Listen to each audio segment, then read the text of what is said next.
tonight on Elon Local News. Behind the backpacks, we look at the meaning behind today's exhibit on Young Commons. Finding closure. It's been a year since a violent march in Graham, and those who attended are still angry.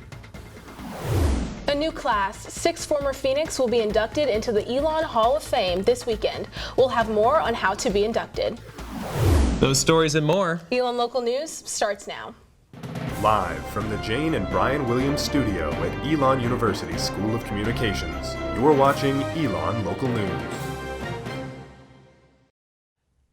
Well, good evening and welcome to Elon Local News. I'm Baylor Rodman. And I'm Chloe Franklin. We begin tonight with a look at this year's local elections.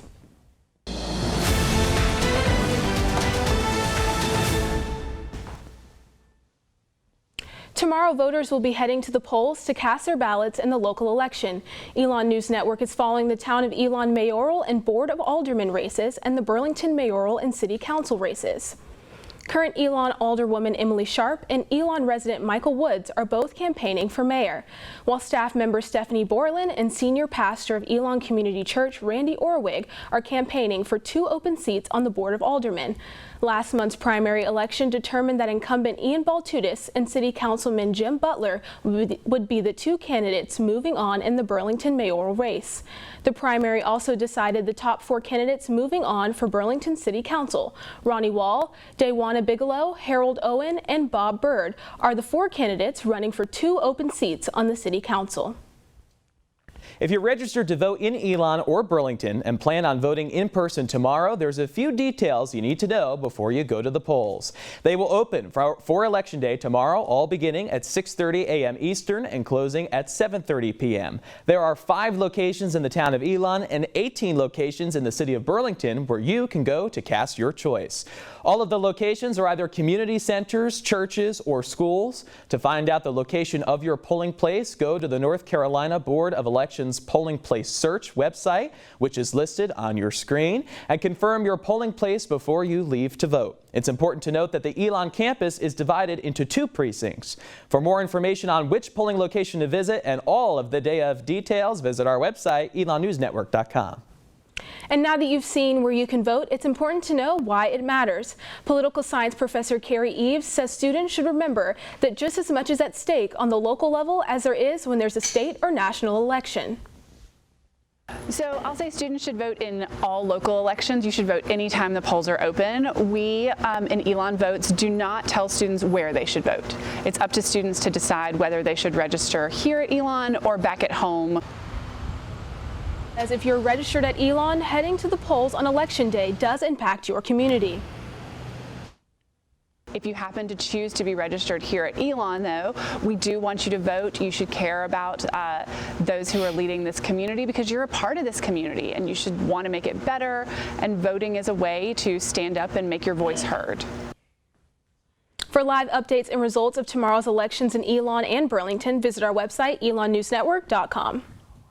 And beyond city limits, the nation is keeping a close eye on the gubernatorial races in both New Jersey and Virginia.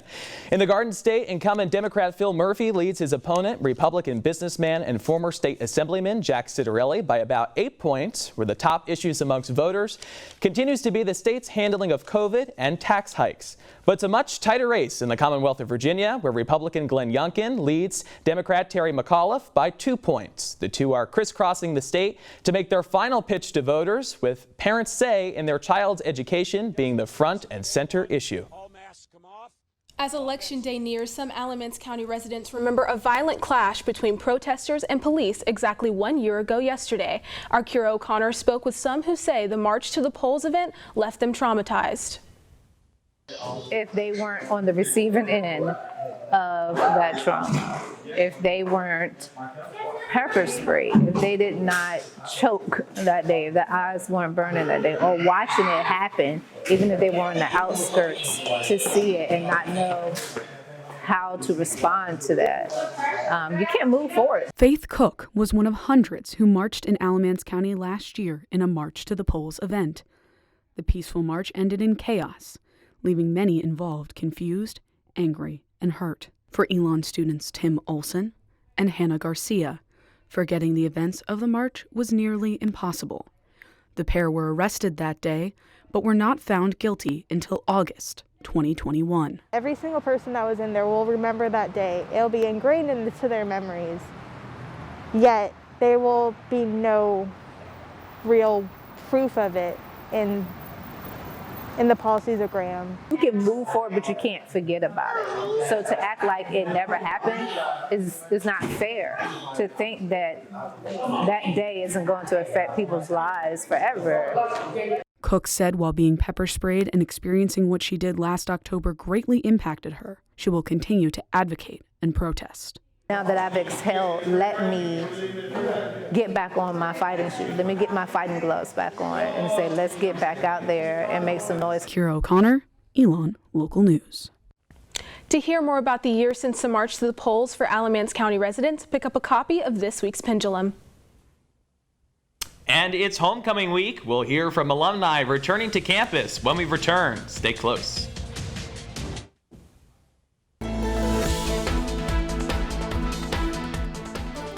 Well, homecoming is usually a time of tradition and old memories, but this year's festivities are bringing back a new class of graduates and new relationships. Our Ellis Chandler has more. For 2021 graduate Allie Reardon, returning to campus feels like it should only be a semester away. I think it's going to be weird, especially because obviously my last year here was very different than normal, and now hopefully it's a little bit more what I'm used to.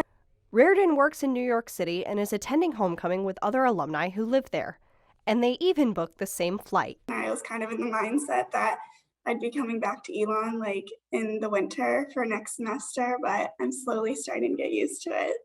For other Elon alumni, this year's homecoming won't be their first. Michelle Adams and Michael Muniz graduated in 1993. The two were friends during their time at Elon but lost touch after graduation.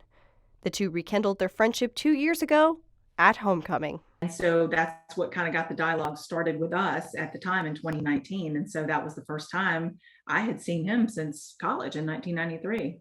This year, they're attending as a couple. So I did keep tabs on her. I did stalk her quite a bit. It took me a long time to get here. Well, I was living in Texas for almost 8 years. So we were, I mean, there was a lot of, quite a few states and a lot of miles between us too during that time. The couple say they're excited to see friends in person that they stay in touch with. You know, when you get to Elon and you get around people and, you know, a lot of those memories come back and, you know, it's just nice to be able to come back and kind of see how how we all grew up. Muniz says he appreciates homecoming more when he doesn't attend every year. Ellis Chandler, Elon Local News. Returning alumni should register by 11:59 p.m. this Wednesday if they plan on attending the weekend's festivities. Today marks the deadline for binding early decision and non-binding early action applications for the class of 2026. Over the past 10 years, the admission rate has increased by 23%. It is now sitting at around 70%. Vice President for Enrollment Greg Zeiser wrote in an email to ENN that Elon is not concerned about the high acceptance rate because it helps to fill the freshman class and cohorts like the Fellows, Scholars, and Odyssey programs. None of Elon's 6 Fellows programs for the class of 2025 have met their capacity limit. Looking at last year's numbers, just over 13,000 students were accepted. Of those, only around 1,500 enrolled and now make up the freshman class. As of this morning, about 23% more students have applied early decision this year versus last year, and 3% more have applied early action. Students who applied early action or early decision should be notified of their potential acceptance in December.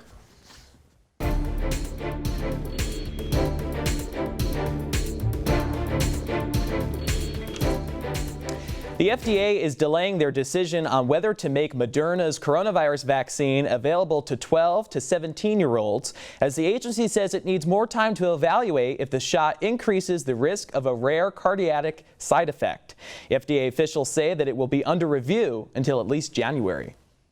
Dean of Students Jenna Patterson says she and other staff members are still verifying several hundred uploads of flu shot documentation from students, and they've yet to receive attendance numbers from the 2 clinics they added last week.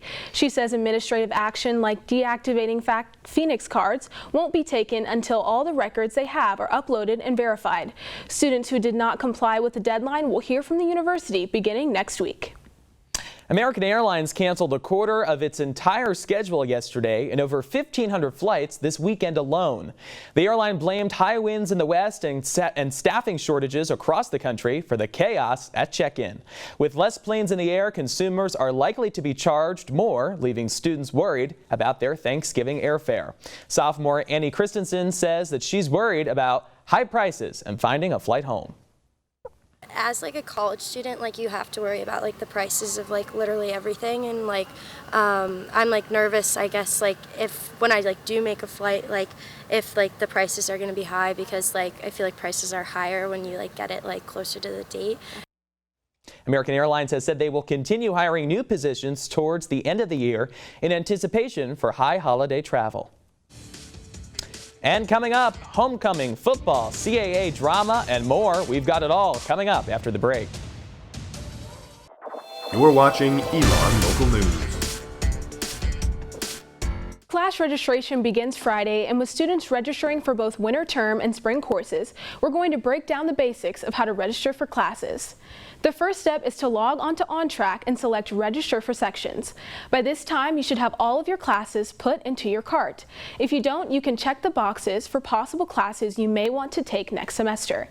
About 10 minutes before your registration time, go on OnTrack and select Register and Drop Sections. Choose Register under the Actions drop-down menu for all relevant sections you wish to enroll in. It's important to keep refreshing the page during this time so you aren't logged out and risk missing your registration time.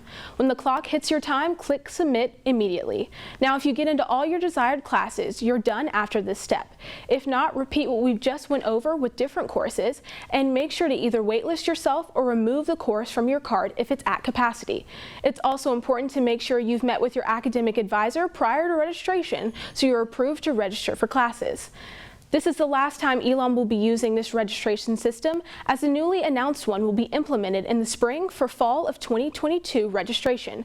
More information on that system can be found on our website, elonnewsnetwork.com. And as students are preparing for course registration, some are getting ready for their spring semester abroad. The Global Education Center says there are currently 238 undergraduate students accepted into spring 2020 abroad programs. In spring 2021, only 44 students were able to go abroad due to lingering COVID restrictions on travel. In 2019 and 2020, over 200 students went abroad. But in 2020, the abroad experience was cut short. Director of Study Abroad Bill Burris says students will have to remain flexible as things continue to change. There will be no Greek dance this semester, according to Associate Director of Student Involvement Jordan King. King says there were scheduling conflicts trying to secure Shar Center as a venue, but he understands why students might be disappointed. A lot of times you have to kind of make some difficult decisions, just like a couple years ago when we actually decided to move the event from the spring to the fall. There are a lot of factors that went into play. We did our best to explain it to those students, but we also know that there are some people who are upset about that, and rightfully so. King says planning for next year's Greek dance should begin this spring.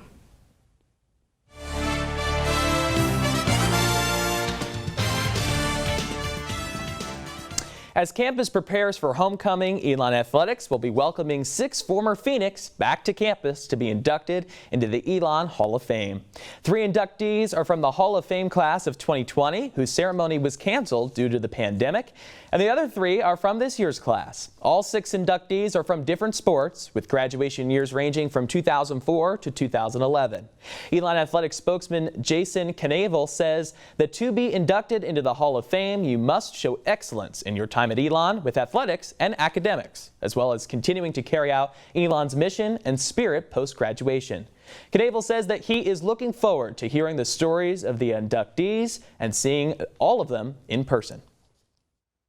Watching them interact with the other Hall of Famers is really cool, because sometimes they didn't know each other. Sometimes they did. Sometimes they were in school together as well. But the opportunity for them to kind of have shared experiences of excelling in a sport, whether they were here at the same time or not, and just watching them interact with each other is really cool. The ceremony will be held this Saturday at 11 a.m. in Shar Center.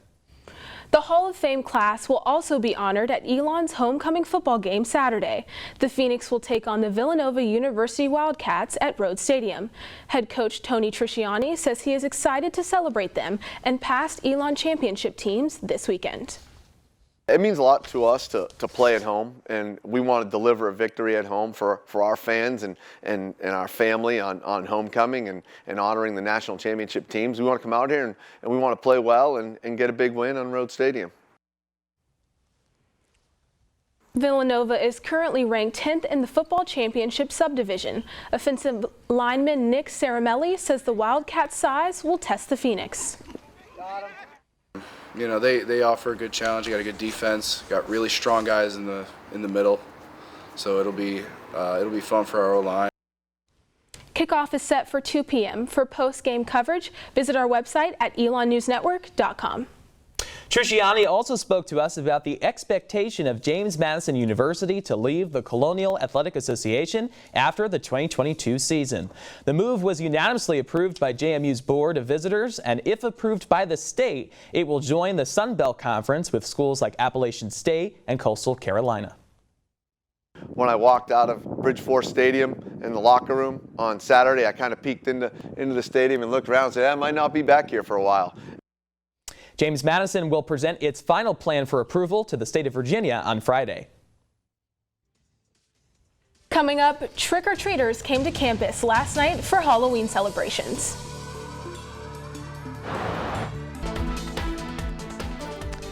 As you walk to class today, you may have seen backpacks spread on the ground across Young Commons. Our Anne-Marie Bonner has more on their meaning.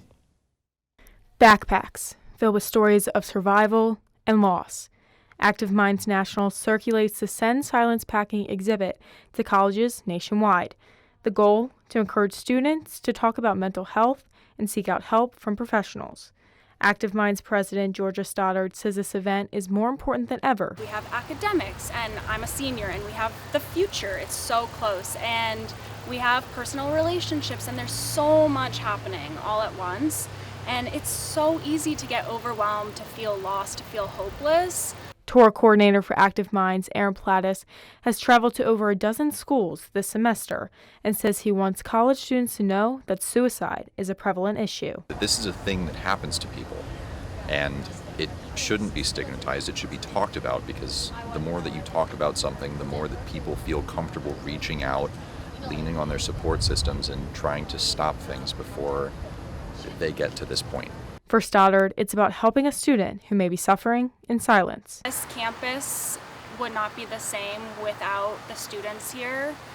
Even losing one student changes the culture, and so I just think it's important for people to remember that the world needs you here, and you're important and you're loved. Anne-Marie Bonner, Elon Local News. By the display today and want to seek professional support, there are many resources you can use, like Elon's new 24/7 mental health resource, Timely Care, by going to timelycare.com or by calling the crisis counselor on call at 336-278-2222.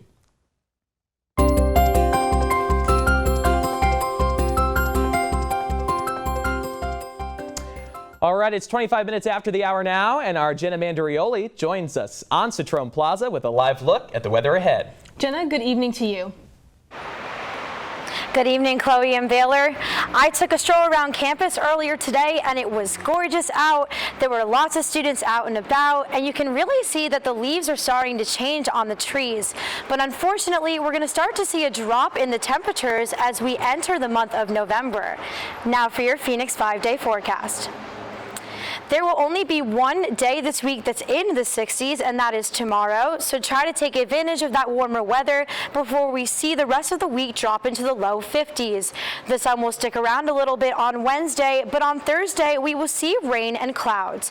This pattern will continue into Friday with potential rain and still low 50s. But luckily on Saturday for the homecoming football game and alumni weekend, we will see abundance of sunshine and a high of 55 degrees. That's it for your Phoenix 5-day. Back to you guys in the studio. Jenna, thank you. I got to tell you, Chloe, walking around campus today, it felt good. You know, to put that extra layer on. We got rid of that like 85-degree humidity. It only took till November 1st, but fall is finally here. Right, that North Carolina weather, that's so confusing. But I love when it's cold like this. It's so pretty outside. It is. It's great. November 1st is great for me because it means one thing. It means Halloween is over, but it means it's not my favorite time of year. But again, you start to see the leaves change. I mean, I really didn't notice it until honestly we saw that video. Yeah. And you really started to see the trees and the leaves change and that North Carolina blue sky, and it's all just stunning. Right. It's my favorite time of year down here. I definitely agree. And giving tours this year, it's so nice giving tours in the morning, and it's just so great. The prospective students love it, parents love it, I love it. Families are seeing what the Elon weather is all about this week, that's for sure. But you know what was also great weather was yesterday, Halloween. It was great time trick-or-treating for the kids walking around campus. And before we close the show, we've got some highlights from yesterday's trick-or-treating events in the Loy and Station at Mill Point neighborhoods.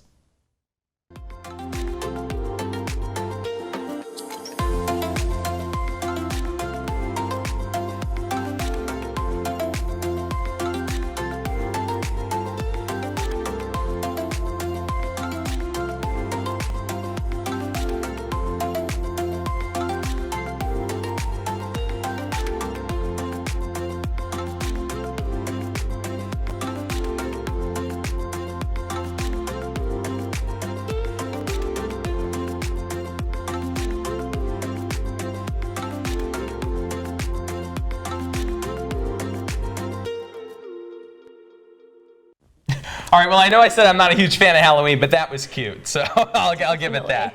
I agree. All the kids in their cute costumes. Sure. My roommate and I dressed up as Clueless this year. Oh, very nice. We're big into Halloween. I can't believe you don't like it. I know. It's not my favorite of them all, but it warms my heart to see all the kids doing that around campus. That is one of my favorite community traditions. I think that we do. You know, seeing all the Elon families and kids interacting. With students, faculty, university police officers. It's Agreed. And with COVID lately, it's nice that they got to go out and do it and still be safe at the same time. So. Absolutely. Yeah. Well, on that good news note, that's all the news we have for you this evening. Thanks so much for joining us tonight. For all the news you need to know when we're not on the air, visit our website, elonnewsnetwork.com. And be sure to follow us across all social media platforms at Elon News Network. We'll see you right back here Thursday at 10 a.m. Eastern for another edition of ELN Morning. In the meantime, have a great night, Elon.